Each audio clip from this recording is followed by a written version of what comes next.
Coucou, on se retrouve aujourd'hui pour la leçon sur une nouvelle famille de mots.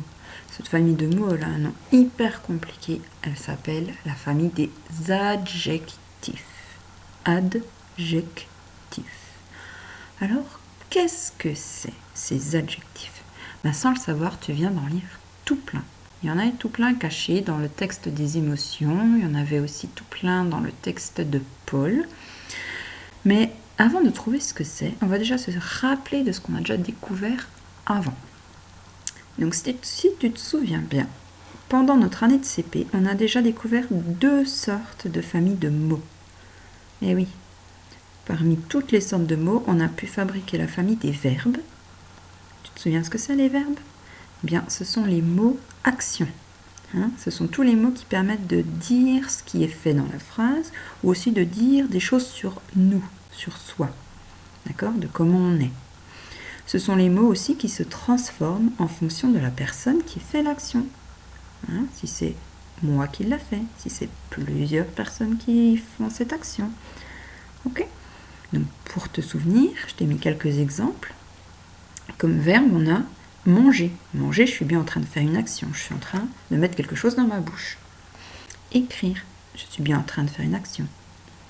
Danser. Quand je danse, je fais une action. Courir, je fais aussi quelque chose. On peut encore en rajouter, par exemple. Dormir, chanter, regarder.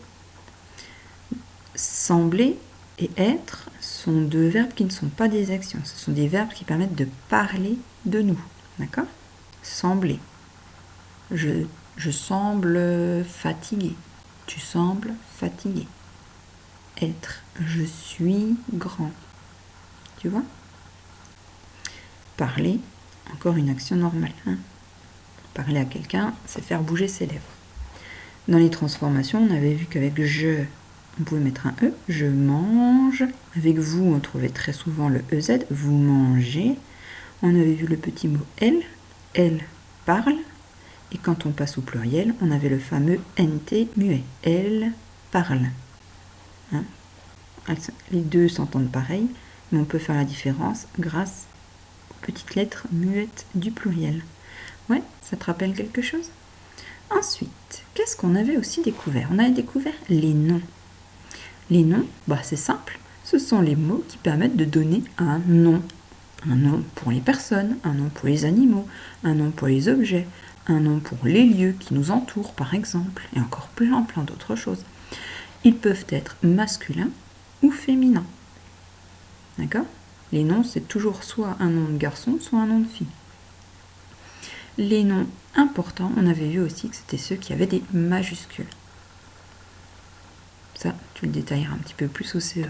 T'inquiète pas, ici, c'est que des découvertes. Par exemple, qu'est-ce qu'on avait trouvé comme nom? Un chien. Un chien, c'est le nom de l'animal.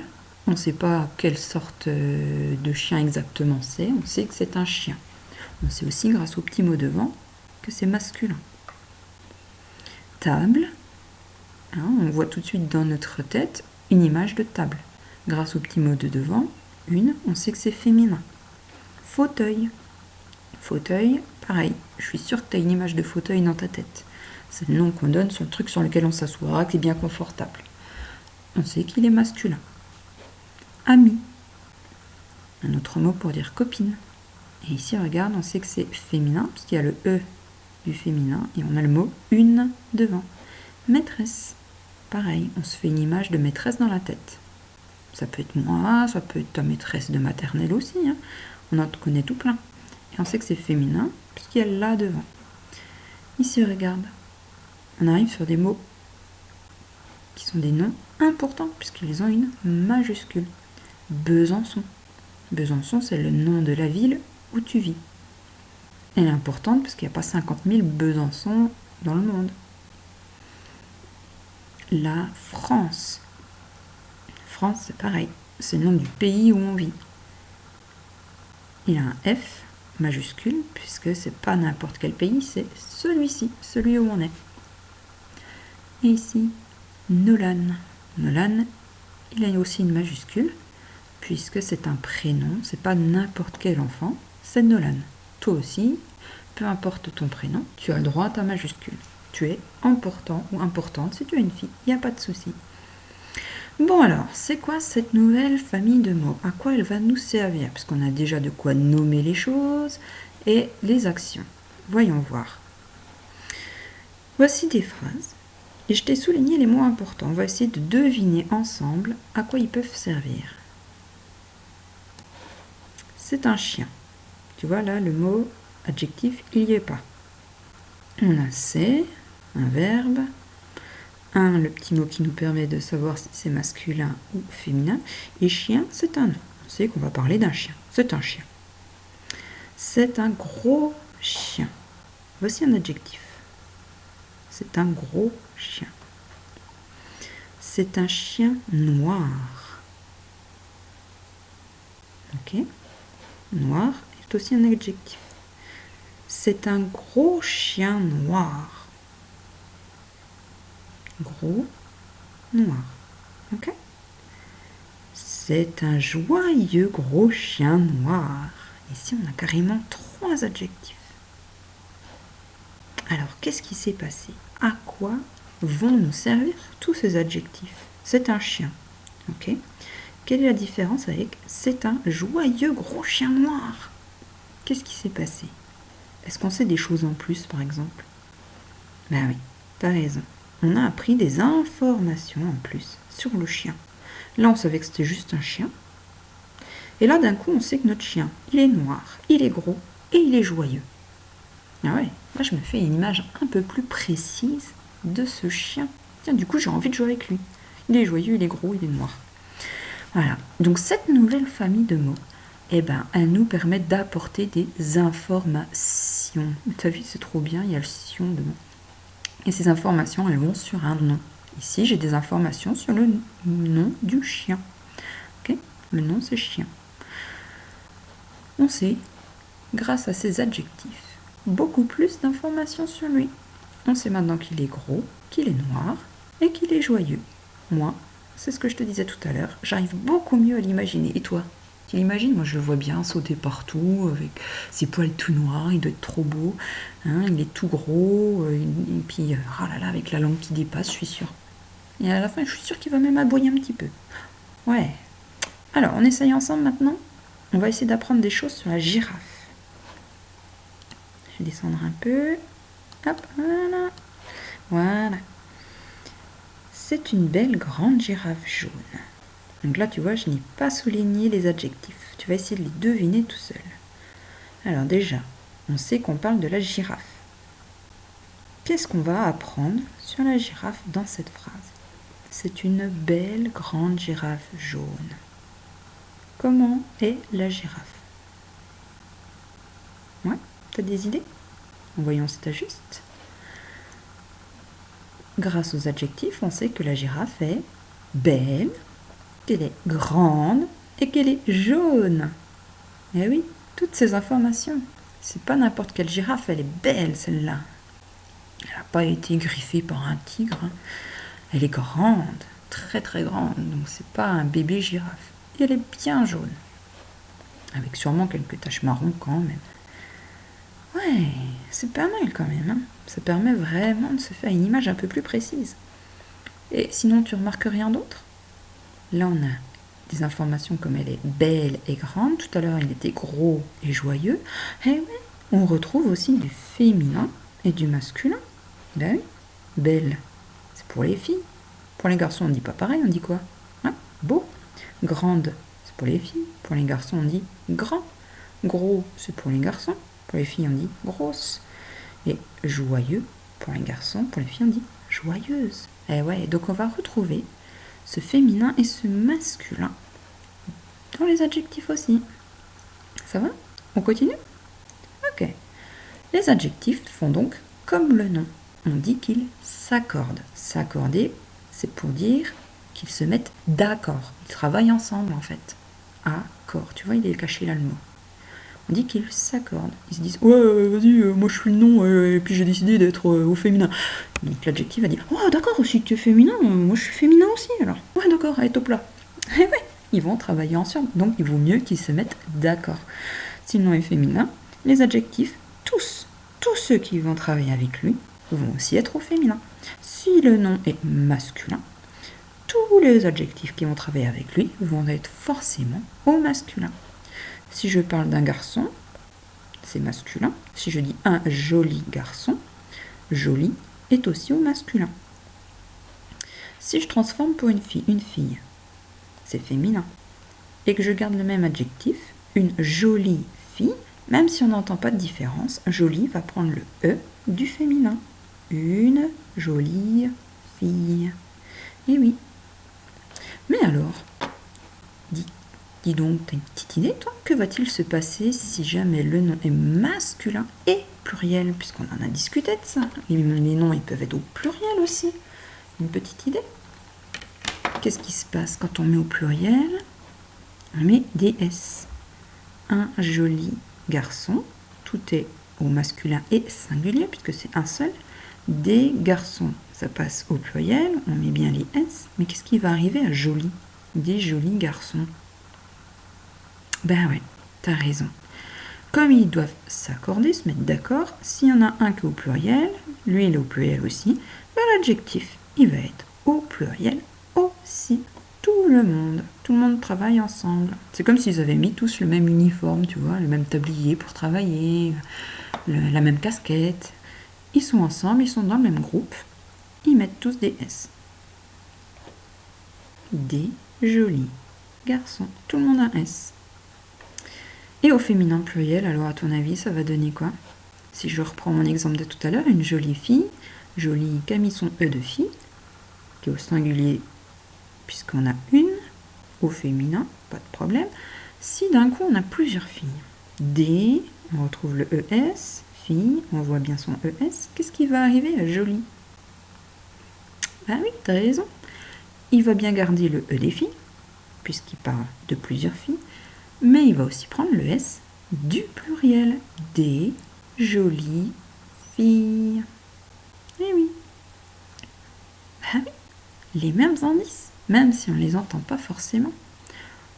Le E, pour dire qu'on est en train de travailler tous ensemble au féminin, et le S, pour dire qu'on parle de tout un groupe de plusieurs filles. Waouh, si t'es arrivé jusque-là, t'es sacrément balèze. Parce que c'était pas facile. Hein. C'est vraiment un travail de CE1, là. Franchement, bravo. Et si on essayait sur des mots plus difficiles? Parce que, comme d'habitude, attention, il y a des pièges. Bah ouais, je sais bien que s'il n'y a pas de piège, c'est pas drôle. Allez, on essaye du coup. On va voir ces pièges. À ton avis, qu'est-ce que ça va faire une fois transformé? On lit ensemble. Un garçon joyeux. Donc là, tu vois, je t'ai souligné l'adjectif. Comment est le garçon? Le garçon, il est joyeux. C'est un seul garçon. Maintenant, j'aimerais utiliser le même adjectif, mais pour une fille. Comment on va dire? Une fille joyeux? Non, une fille joyeuse. Eh oui, là, on va avoir une transformation du X. Joyeuse. Et ouais, mais t'es pas tombé dans le piège, t'es trop fort. Du coup, je vais l'écrire, comme ça, tu verras bien. Joyeuse. Ok, tu vois la transformation? Je te la mets en couleur. Joyeuse. Maintenant, regardons. Un garçon joyeux, comme tout à l'heure. Mais cette fois-ci, je veux qu'on parle de plusieurs garçons. Je l'ai mis au pluriel, tu vois? S du pluriel. S du pluriel. Qu'est-ce qui va devenir notre adjectif joyeux? Des garçons. Qu'est-ce que t'en penses? Joyeux aussi, bien sûr. Mais est-ce que je vais lui mettre un S en plus? Ça fait bizarre, non, à écrire? Ben ouais, en fait, le X, il remplace de temps en temps notre S.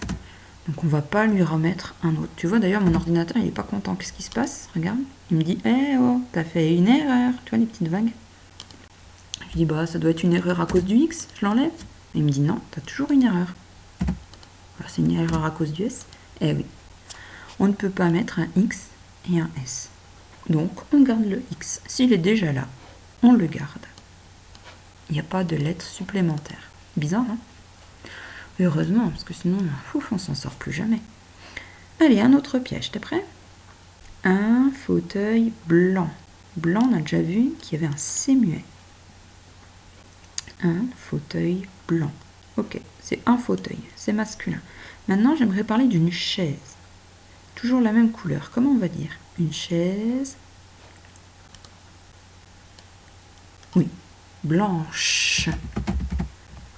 Qu'est-ce qui lui arrive au C muet? Il devient ch. Une chaise blanche. Eh oui. Si on avait mis que le E des filles, ça faisait une chaise blanche. Une chaise blanche? En plus, c'est super dur à dire. Une chaise blanche, une chaise blanche. Ah, je vais fourcher, je pense. Une chaise blanche. Et ouais, on est obligé de transformer un petit peu le son. Attention, c'est un piège. Hein, parce qu'on sait très bien que dans les exercices, on se dit « Ouais, j'ai juste à rajouter un E ». Ben, en fait, non, il faut bien aussi écouter, hein, se redire la bonne réponse. Une chaise, mais cette fois-ci jaune. Une chaise, c'est féminin. On voit qu'il y a déjà un E à jaune. Parfait, nickel.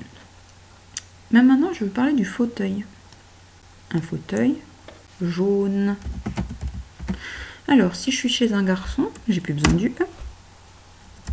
Ah, l'ordinateur me dit que j'ai fait une erreur. Eh oui, ça se lit ça? Le N est tout seul, il va être muet. Par contre, là, j'ai un UN, ça fait un jaune. Et non, en fait, le mot n'existe pas sans E. Pour écrire jaune, il faut obligatoirement un E. Jaune. Donc, même si il existe au féminin, je ne peux pas l'enlever au masculin. S'il est déjà là au masculin, pareil, je ne vais pas en rajouter un au féminin. Ça ne sert à rien, il y a déjà. Donc, en gros, si on a déjà une lettre qui nous permet d'écrire un pluriel, même au singulier, on ne rajoute rien. Si on a déjà un E au masculin, on n'en rajoute pas un de plus non plus au féminin. Et de temps en temps, attention, au féminin, il y aura des lettres en plus pour avoir le son correct. Ok? Ça va jusque-là? Tant mieux. Et bien on continue, on a presque fini. On va regarder maintenant une liste d'adjectifs. Donc, on a appris que les adjectifs permettaient d'avoir différentes informations. Plein d'informations différentes sur les noms. Donc, il en existe plein de sortes d'informations. Essaye de réfléchir un petit peu de ton côté sur qu'est-ce qu'on pourrait apporter comme information sur la chaise, sur un chat, sur ta petite sœur. D'ailleurs, dans petite sœur, il y a déjà une information, puisque j'ai parlé de ta sœur et j'ai dit qu'elle était petite, tu vois. Sur ta grande sœur, sur ton grand frère, tu vois. C'est pas n'importe quel frère du coup, c'est le grand frère. On a aussi une information sur tes parents. Qu'est-ce qu'on peut apprendre? Qu'est-ce qu'on peut dire en plus? Pose-toi la question. Mon papa est... Ma maman est... Comment elle est? Tu peux mettre sur pause et puis chercher tranquillement. Vous pouvez faire une chasse aux adjectifs comme ça en famille aussi. Si tu as des grands frères et des grandes sœurs, je suis sûre qu'ils en connaissent plein. Bon, nous on va regarder un petit peu du coup. J'en ai déjà classé. J'ai classé par exemple les adjectifs qui parlent de la taille. On peut dire qu'on est petit. Si on est une fille, on peut dire qu'on est petite. Hein, tu te rappelles, la lettre muette, le T, il va nous servir pour écrire le féminin. Une petite fille, un petit garçon. On a par exemple, encore plus petit, minuscule. Tu vois, minuscule, lui, il a déjà un E. Donc il n'a pas besoin d'en rajouter un au féminin. On a par exemple aussi grand. Le D, il est important puisque au féminin, on va l'entendre. Elle est grande. Comme tout à l'heure, on avait vu gros. On a un S muet. Mais attention, il y a le piège des deux voyelles quand on passe au féminin. Donc là, on va doubler le S. Grosse. Elle est grosse.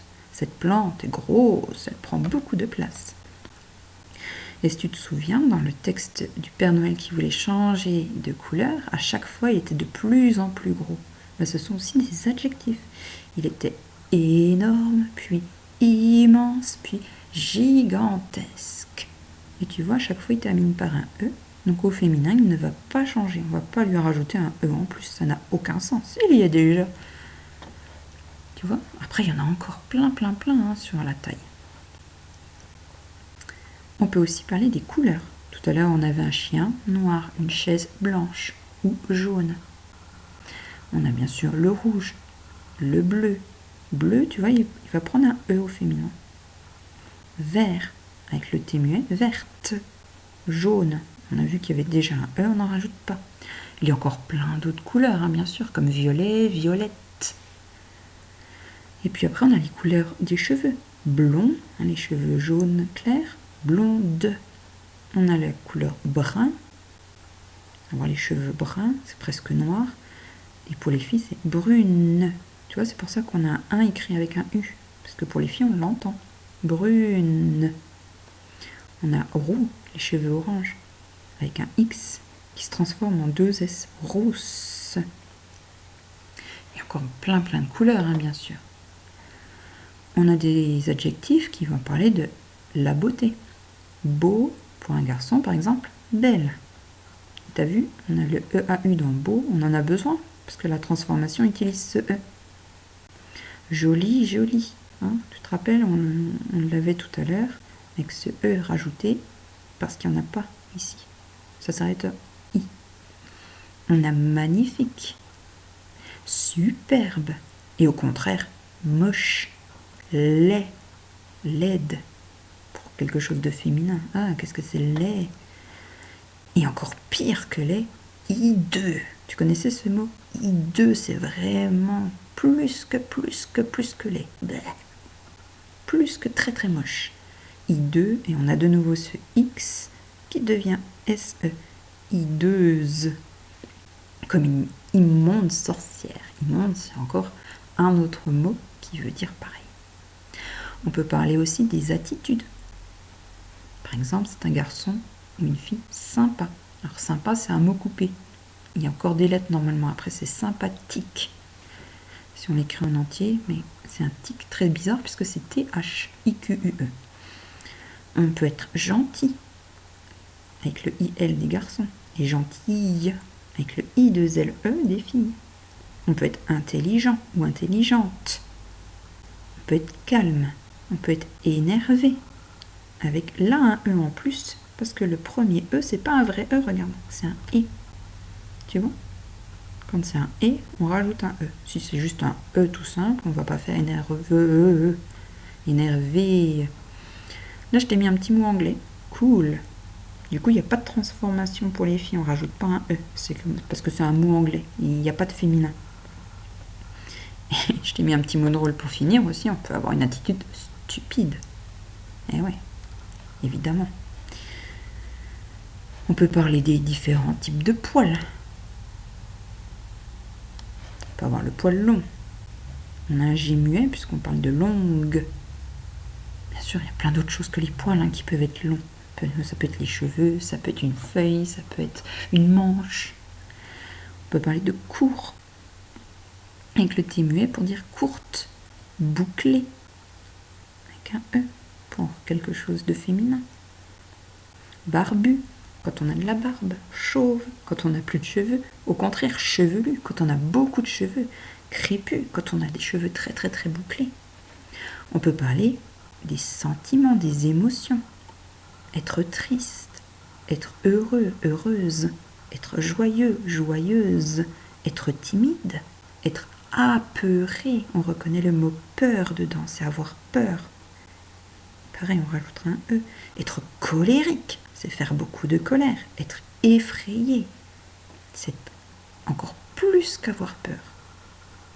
C'est avoir très peur. On peut parler du soin en général. Être tacheté, avoir plein de taches. Être sale, être propre. Oh tiens, j'ai mis 2 fois sale. Je pensais à sali. C'est être sali. Dégoûtant, dégoûtante. Être bon, être bonne. Être stylé, pourquoi pas. On peut parler des sensations. Oh, c'est confortable. Oh, c'est dur. Une chaise dure avec un E en plus. Ah, c'est tout mou. Ah, elle est molle. T'as vu, il y a une sacrée transformation là. C'est piquant, piquante, brûlant, brûlante, chaud, chaude, froid, froide. Bien sûr, il y en a encore plein, plein d'autres. Quand on commence à en chercher, on en trouve tout plein. Si tu veux t'amuser, tu peux me montrer ce que tu as trouvé. Et comment on fait alors finalement pour les utiliser? Allez, on arrive à la fin, il n'y a plus rien après, t'es courageux ou courageuse. On peut mettre les adjectifs collés au nom. Donc on peut en mettre avant le nom ou après. Des fois, il y en a qui vont mieux avant, des fois, il y en a qui vont mieux après. Hein, c'est ce qu'on avait vu avec notre gros chien tout à l'heure. Là, cette fois-ci, dans une vraie phrase, je peux dire « Je regarde un gros chien blanc et poilu ». Tu vois?